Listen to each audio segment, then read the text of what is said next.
The old man at the gas station warned me. He spat a brown stream of tobacco juice onto the dusty asphalt and squinted at my rental car. "Road's closed up ahead," he rasped, his voice like grinding stones. "Been that way for a week. Big washout. You'll have to take the old mountain pass." "But I wouldn't if I were you." I asked him why not. He just shook his head, a grin set to his jaw. "Things get strange up there, especially when the heat hits." I should have listened, but I was arrogant, on a deadline, and convinced I was smarter than some small-town folklore.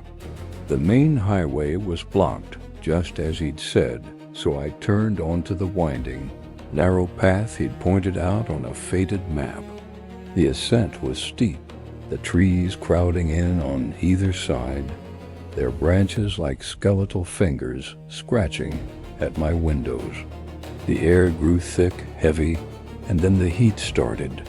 It wasn't the normal summer warmth I'd left behind in the valley. This was a suffocating, oppressive heat that seemed to radiate from the very ground itself. My car's air conditioning, which had been blasting ice-cold air just moments before, began to wheeze and sputter, pushing out lukewarm puffs that did nothing to combat the rising temperature inside the cabin. Sweat beaded on my forehead, stinging my eyes. The leather of the steering wheel felt hot and tacky beneath my palms. I glanced at the car's temperature gauge. It was steady right in the middle. Impossible. It felt like I was sitting in an oven. The road twisted and turned, and with every mile, the heat intensified. It wasn't just hot. It was alive. It pressed in on me, making my lungs burn, my thoughts sluggish and confused. I felt a wave of dizziness wash over me and pulled over to the side of the road, my head pounding in time with the frantic beat of my heart. I killed the engine, hoping the silence would bring some relief. It didn't. The heat was even worse outside, a physical weight that made the air shimmer and dance. There was no breeze, no sound of birds or insects, just a profound humming silence. That's when I saw it. Tucked away in a small clearing, almost swallowed by the overgrown woods, was a cabin. It was small and dilapidated, with a sagging porch and boarded-up windows. A thin plume of smoke curled from its stone chimney, a bizarre sight in this suffocating heat. Desperation clawed at me. Maybe they had water. Maybe they knew another way down the mountain. Ignoring every screaming instinct in my body, I got out of the car and started walking towards it. The heat seemed to get worse the closer I got to the cabin, as if the small building was the source of it all. My clothes were soaked through with sweat, and my vision was starting to blur at the edges. I stumbled onto the porch, the old wood groaning under my weight, and knocked on the solid oak door. The sound was flat, swallowed by the oppressive atmosphere. I waited. Nothing. I knocked again, harder this time, calling out, "Hello? Is anyone there? I need some help." The door creaked open just a sliver. An eye peered out from the darkness within. It was a pale, watery blue eye, bloodshot and wide with something that looked like fear. Or maybe it was madness. "Go away," a voice whispered, thin and reedy. "You don't want to be here." "Please," I begged, my voice cracking. "My car." "The heat, I just need some water." There was a long pause. The eye blinked slowly. Then the door swung open. A woman stood there, frail and gaunt, her skin stretched tight over her bones. Her hair was a wiry mess of gray, and her clothes were little more than rags. She looked at me with those same terrified eyes. "The fire needs tending," she said, her voice distant, as if she were speaking from a great distance. "It's always hungry." She stepped aside, and I hesitantly entered. The inside of the cabin was a single, cluttered room, and the source of the heat was immediately obvious. In the far corner, a massive stone fireplace dominated the wall, and within it, a fire roared with an unnatural intensity. The flames weren't red and orange, but a strange, shimmering white blue, and they leaped and danced with a furious energy that seemed to defy the laws of physics.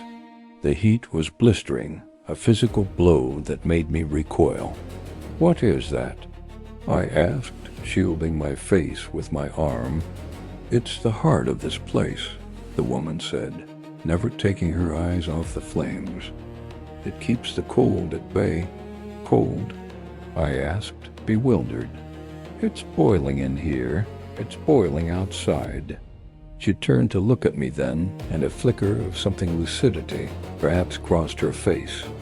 "You feel it too?" she whispered. "The heat?" A tear traced a path through the grime on her cheek. "I thought it was just me. He told me it was just me." "He? Who?" Before she could answer, a man emerged from the shadows in the corner of the room. He was the opposite of the woman, large and robust, with a thick beard and a cold, hard look in his eyes. He held a large log in his arms. "We have a visitor, Alara," he said, his voice a low rumble that vibrated through the floorboards. He didn't look at me, his gaze fixed on the fire. "He needs water, Silas," the woman, Alara, said timidly. Silas grunted and tossed the log into the fireplace. The white-blue flames erupted, roaring higher, and a wave of heat washed over me that was so intense it felt like my skin was peeling away. I cried out, stumbling back. "He's fine," Silas said, finally turning to face me. A slow, cruel smile spread across his face. "Just needs to get used to the warmth. We all do. The mountain gets so cold at night." My mind was reeling. This was insane. The heat was unbearable, a living entity that was trying to cook me alive, yet these two people were acting as if they were huddling for warmth. I looked at Alara, at the raw, blistered skin on her hands and face, the frantic terror in her eyes. Then I looked at Silas, his skin seemingly untouched, his expression one of calm, chilling control. I have to go," I stammered, backing towards the door. Silas's smile vanished. "No," he said, his voice dropping to a dangerous whisper. "You can't. The fire needs to be fed. It's your turn." He took a step towards me, and for the first time I noticed the heavy iron poker he was holding. It glowed with a faint, residual heat. Panic, pure and primal, seized me. I wasn't just in a cabin with two lunatics. I was trapped in their delusion. This heat wasn't just a weather phenomenon. It was a weapon, a tool of torture. Silas was using this place, this fire, to break Alara, and now he was going to use it on me. He was creating a private hell, convincing his victim that the searing heat was actually a comforting cold, making her doubt her own senses until her mind shattered. "Stay away from me," I yelled, fumbling for the doorknob. He lunged. I threw the door open and scrambled out onto the porch, not daring to look back. I sprinted through the clearing, the air outside now feeling blessedly cool in comparison to the inferno of the cabin. I could hear him yelling behind me, a roar of frustrated rage. I didn't stop. I threw myself into my car, jamming the key into the ignition with trembling hands. The engine roared to life. I slammed the car into drive and floored it, tires spinning in the dirt before finding purchase. I drove like a man possessed, careening down the winding mountain pass, my heart hammering against my ribs. As I descended, the oppressive heat began to recede, replaced by the normal, mild warmth of the summer evening. The air conditioning kicked back in, blasting cool, clean air onto my face.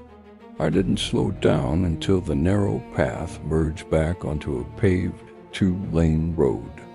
I drove for another hour before I finally pulled over, my body shaking uncontrollably. Was it real? Had I imagined it all? The heat, the cabin, the couple, the white-hot fire, it felt like a fever dream. But the memory of the blistering heat, the terror in Alara's eyes, and the cold malice in Silas's was burned into my mind. I never found that mountain pass on a map again. When I asked locals about it, they just shake their heads and say there's no such road. They say the mountain doesn't like visitors. And sometimes when the summer sun beats down too hard and the air gets thick and heavy, I feel a phantom heat on my skin. I can almost hear the roar of a fire and a thin, reedy voice whispering, "The fire needs tending." It's always hungry, and I know with a certainty that chills me to the bone that somewhere up on that forgotten road in a cabin that doesn't exist, a woman is trapped in a hell made of heat, forever convinced she is freezing to death. Hey everyone, quick question for you. Did you know that over 95% of the people who watch our videos aren't actually subscribed to the channel?